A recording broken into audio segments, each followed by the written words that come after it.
ಇಂದಿನ ಈ ಐತಿಹಾಸಿಕವಾದಂತ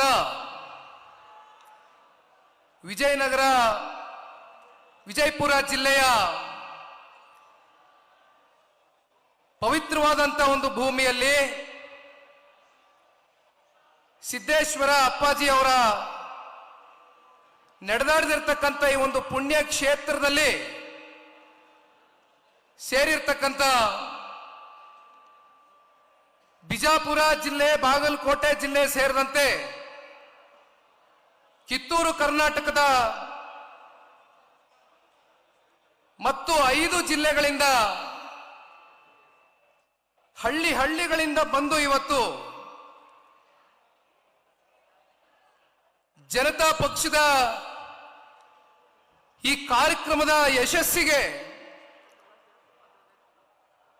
ವಿಶೇಷವಾಗಿ ಹಳ್ಳಿಗಳಿಂದ ಬಂದಿರತಕ್ಕಂಥ ಎಲ್ಲ ತಂದೆ ತಾಯಂದಿರುಗಳಿಗೆ, ಯುವ ಸಮುದಾಯದ ನನ್ನ ಅಣ್ಣ ತಮ್ಮಂದರಿಗೆ, ಅಕ್ಕ ತಂಗಿಯರಿಗೆ, ನಿಮ್ಮೆಲ್ಲರಿಗೂ ಕೂಡ ತುಂಬ ಹೃದಯದಿಂದ ವಂದನೆಗಳನ್ನ ಅರ್ಪಿಸಲಿಕ್ಕೆ ಬಯಸ್ತೇನೆ.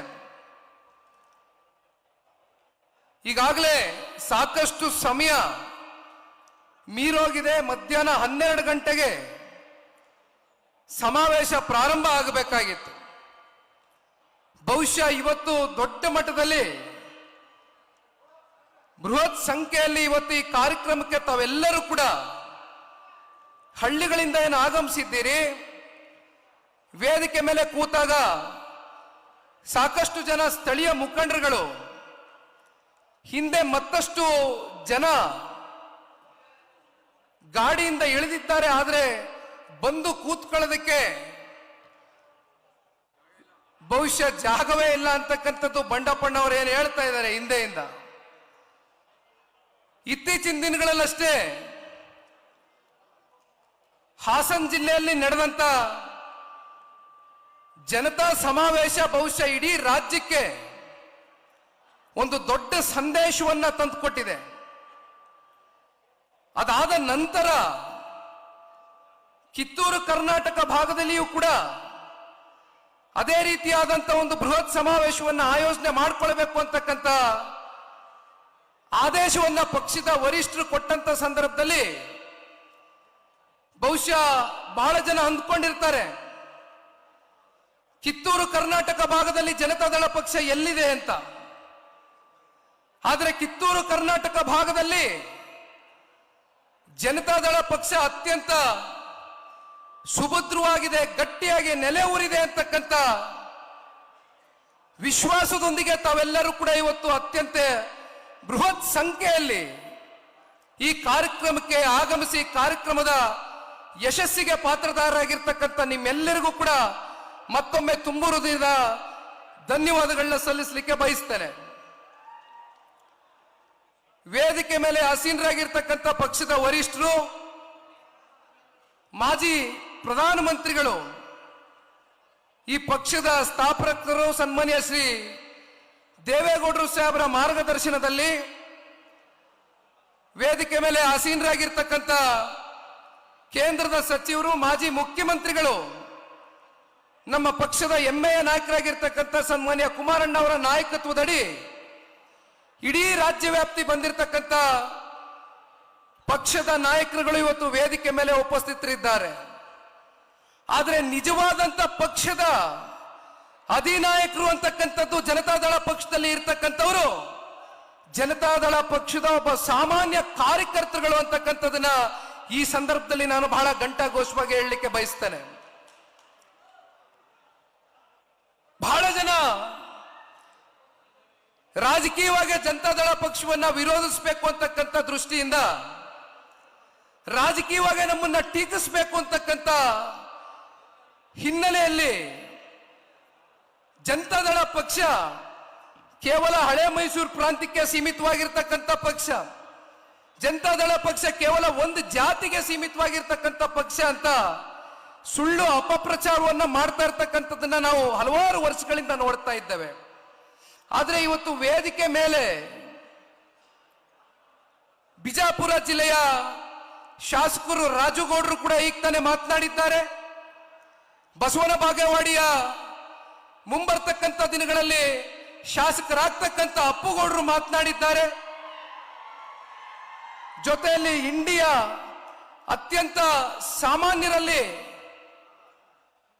ಒಬ್ಬರಾಗಿ ಬಹುಶಃ ಅವರು ಮಾತಾಡಬೇಕಾದ್ರೆ ಅವರ ಮಾತಿನಲ್ಲಿ ಇದ್ದಂತ ಆ ನೋವನ್ನ, ಅವರ ಭಾವನೆಗಳನ್ನ ಅವರು ವೇದಿಕೆ ಮೂಲಕ ಏನು ಹಂಚ್ಕೊಂಡ್ರು.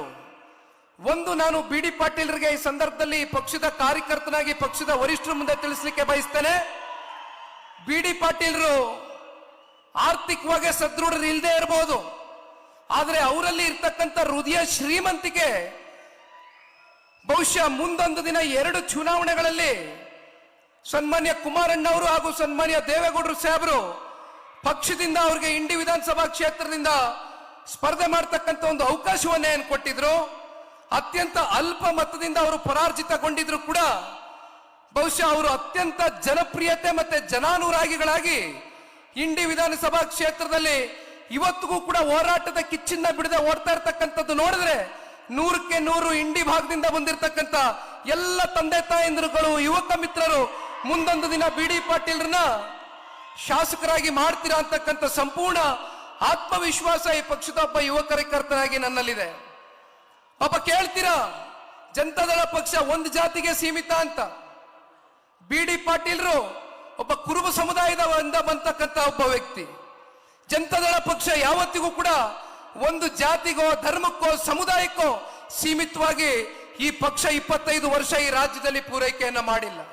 ಹಾಗಾಗಿ ಬಿ ಡಿ ಪಾಟೀಲ್ರು ಇವತ್ತು ಒಂದು ಸಣ್ಣ ಉದಾಹರಣೆ ನಮ್ಮ ಕಣ್ಮುಂದೆ ಇದ್ದಾರೆ.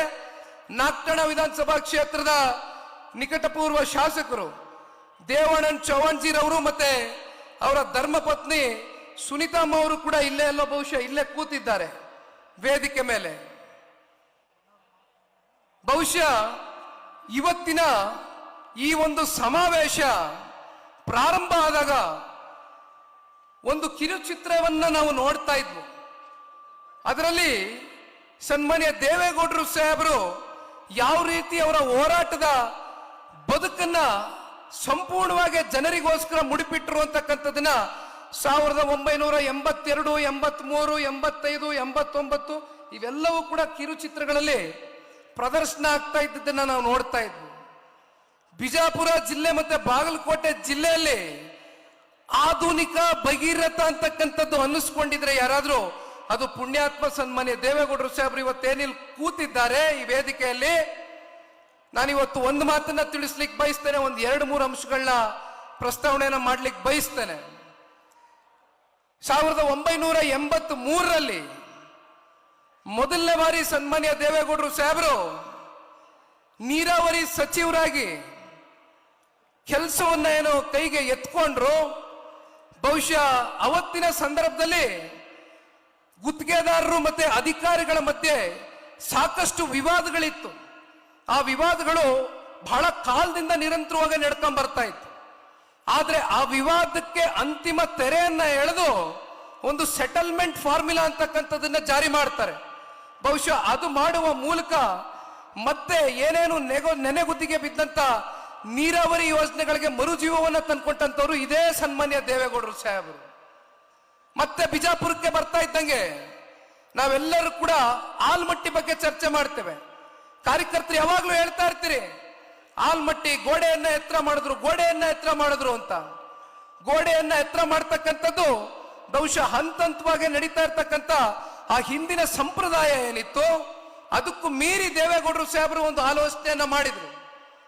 15 ಫೀಟ್ ಕ್ರೆಸ್ಟ್ ಗೇಟ್ ಅನ್ನ ಸ್ಥಾಪನೆ ಮಾಡುವ ಮೂಲಕ ಬಹುಶಃ ಅವ್ರು ಯಾವ ರೀತಿ ಆಲಮಟ್ಟಿ ಆ ಒಂದು ಅಣೆಕಟ್ಟಿಗೆ ಜೀವವನ್ನ ಕೊಟ್ಟರು. ಈ ಭಾಗದ 15 ಲಕ್ಷ ಎಕರೆಗೂ ಹೆಚ್ಚಿನ ರೈತರುಗಳ ಒಂದು ಜಮೀನಿಗೆ ಇವತ್ತು ಒಂದು ಹಸಿರು ಕ್ರಾಂತಿಯ ಒಂದು ಪರಿವರ್ತನೆಯನ್ನ ತಂದುಕೊಟ್ಟಂತವ್ರು ಬಹುಶಃ ಇದೇ ಸನ್ಮಾನ್ಯ ದೇವೇಗೌಡರು ಸಾಹೇಬರು ಅಂತಕ್ಕಂಥದನ್ನ ಹೇಳಲಿಕ್ಕೆ ಬಯಸ್ತೇನೆ. ಮತ್ತೆ 89ನೇ ಇಸ್ವಿನಲ್ಲಿ ಸನ್ಮಾನ್ಯ ದೇವೇಗೌಡರು ಸಾಹೇಬರು ಅಮೆರಿಕಾಗೆ ಹೋಗ್ತಾರೆ. ವರ್ಲ್ಡ್ ಬ್ಯಾಂಕ್ ನ ಅಧಿಕಾರಿಗಳ ಜೊತೆ ಕೂತು ಚರ್ಚೆಯನ್ನ ಮಾಡ್ತಾರೆ. ಯಾವ್ಯಾವ ನಮ್ಮ ರಾಜ್ಯದಲ್ಲಿ ನೆನೆಗುದಿಗೆ ಬಿದ್ದಿರ್ತಕ್ಕಂಥ ನೀರಾವರಿ ಯೋಜನೆಗಳಿದೆ, ವರ್ಲ್ಡ್ ಬ್ಯಾಂಕ್ ನ ಅಧಿಕಾರಿಗಳ ಜೊತೆ ಕೂತು ಚರ್ಚೆಯನ್ನ ಮಾಡಿ $325 ಮಿಲಿಯನ್ ಅಂದ್ರೆ ಬಹುಶಃ ಅಂದಿಗೆ ಸಾವಿರಾರು ಕೋಟಿ ರೂಪಾಯಿಯಷ್ಟು ಅವತ್ತು ಅನುದಾನವನ್ನು ಸನ್ಮಾನ್ಯ ದೇವೇಗೌಡರು ಸಾಹೇಬರು ತಗೊಂಡು ಬರ್ತಕ್ಕಂಥದಕ್ಕೆ ಕಾರಣಕರ್ತರಾಗ್ತಾರೆ. ಈ ರೀತಿ ಅನೇಕ ಕಾಮಗಾರಿಗಳು ಬಹುಶಃ ಅವರು ಮಾಡಿರ್ತಕ್ಕಂಥದ್ನ ಇವತ್ತು ಬಹುಶಃ ಮಾತನಾಡ್ತಕ್ಕಂಥದಕ್ಕೆ ಪದಗಳಲ್ಲಿ ಇವತ್ತು ಅದನ್ನ ವರ್ಣಿಸ್ಲಿಕ್ಕಾಗೋದಿಲ್ಲ. ಅನೇಕ ವಿಚಾರಗಳಿದೆ. ಮತ್ತೊಂದು ಕಡೆ ಕಾಂಗ್ರೆಸ್ನವ್ರು ಏನಪ್ಪ ಮಾಡ್ತಾರೆ ಅಂದ್ರೆ, ಇದೇ 2013ರಲ್ಲಿ ವಿಧಾನಸಭೆಯ ಸಾರ್ವತ್ರಿಕ ಚುನಾವಣೆ ಬರುತ್ತೆ. ಆಗ ಬರ್ತಾರೆ, ಕಾಂಗ್ರೆಸ್ನ ನಡೆ ಕೃಷ್ಣ ಕಡೆಗೆ ಅಂತ ಹೇಳ್ತಾರೆ. ಎಲ್ಲರಿಗೂ ಬಹುಶಃ ಜ್ಞಾಪಕ ಇರಬೇಕು, ಕಾಂಗ್ರೆಸ್ನ ನಡಿಗೆ ಕೃಷ್ಣ ಕಡೆಗೆ ಅಂತ ಹೇಳಿ ಪಾದಯಾತ್ರೆ ಮಾಡಿದವರು, ಆಣೆ ಪ್ರಮಾಣ ಮಾಡಿದವರು, ವರ್ಷಕ್ಕೆ 10,000 ಕೋಟಿ, 5 ವರ್ಷಕ್ಕೆ 50,000 ಕೋಟಿಯನ್ನ ಇಡ್ತೇವೆ ಅಂತಕ್ಕಂಥದ್ದನ್ನ ಹೇಳಿದವರು. ಮತ್ತೇನಾಗುತ್ತೆ, UKP 3ನೇ ಹಂತ 17,000 ಕೋಟಿ ಅವತ್ತು ಸಂಪೂರ್ಣಗೊಳಿಸಬಹುದಾಗಿತ್ತು, 17,000 ಕೋಟಿ ರೂಪಾಯಿ ವೆಚ್ಚದಲ್ಲಿ UKP 3ನೇ ಹಂತ.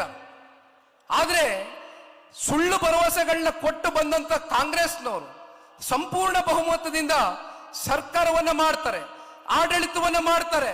ಆದ್ರೆ ಕೊಟ್ಟಂತ ಭರವಸೆಯಲ್ಲಿ ಕನಿಷ್ಠ ಪಕ್ಷ ಅರ್ಧನಾದ್ರೂ ಭರವಸೆಯನ್ನ ಈಡೇರಿಸ್ತಕ್ಕಂಥದ್ರಲ್ಲಿ ಸಂಪೂರ್ಣವಾಗಿ ವಿಫಲರಾಗ್ತಾರೆ ಕಾಂಗ್ರೆಸ್ನವರು.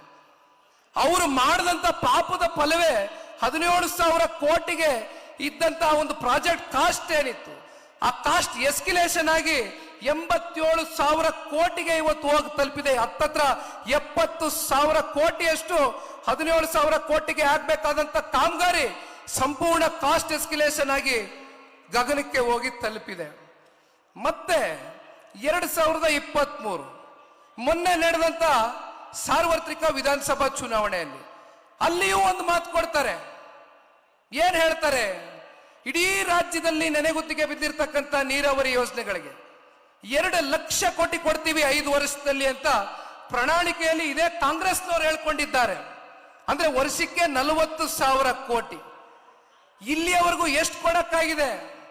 ಜಲಸಂಪನ್ಮೂಲ ಇಲಾಖೆಯಿಂದ ನೀಡಬೇಕಾಗಿರ್ತಕ್ಕಂಥ ಹಣ ಏನು ನೀರಾವರಿಯ ಯೋಜನೆಗಳಿಗೆ, ಆ ಹಣವನ್ನು ಕೂಡ ಇವತ್ತು ಗ್ಯಾರಂಟಿ ಯೋಜನೆಗಳಿಗೆ ಬಳಕೆ ಮಾಡ್ಕೊಂಡು ಇವತ್ತು ಸಂಪೂರ್ಣವಾಗಿ ನಮ್ಮ ರಾಜ್ಯದಲ್ಲಿ ಎಲ್ಲ ನೀರಾವರಿ ಯೋಜನೆಗಳಿಗೂ ಕೂಡ ಇವತ್ತು ಒಂದು ಸ್ಥಗಿತವನ್ನು ಹಾಕಿರ್ತಕ್ಕಂಥದ್ದು ಇದೇ ಕಾಂಗ್ರೆಸ್ನ ಪಕ್ಷ.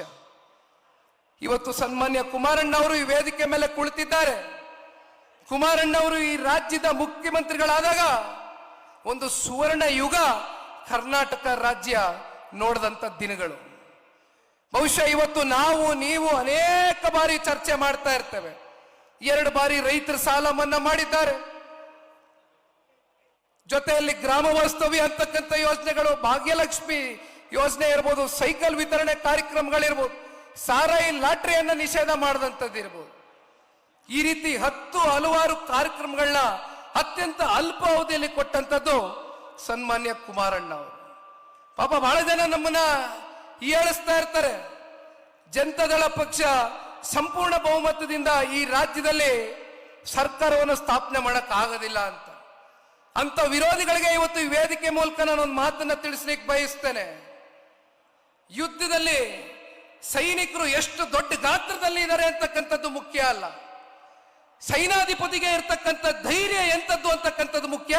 ನಮ್ಮ ಸೈನ್ಯಾಧಿಪತಿಗೆ ಇರ್ತಕ್ಕಂಥ ಧೈರ್ಯ ಮತ್ತೆ ಆ ದಾರಿ ಬಹುಶಃ ಮುಂದೊಂದು ದಿನ ಜನತಾದಳ ಪಕ್ಷವನ್ನ ಜನತಾ ಸರ್ಕಾರ ಮತ್ತೆ NDA ಮಿತ್ರಕೂಟದ ಸರ್ಕಾರವನ್ನ ಮುಂದೊಂದು ದಿನ ನಾವೆಲ್ಲರೂ ಕೂಡ ಕಾಣ್ತೇವೆ.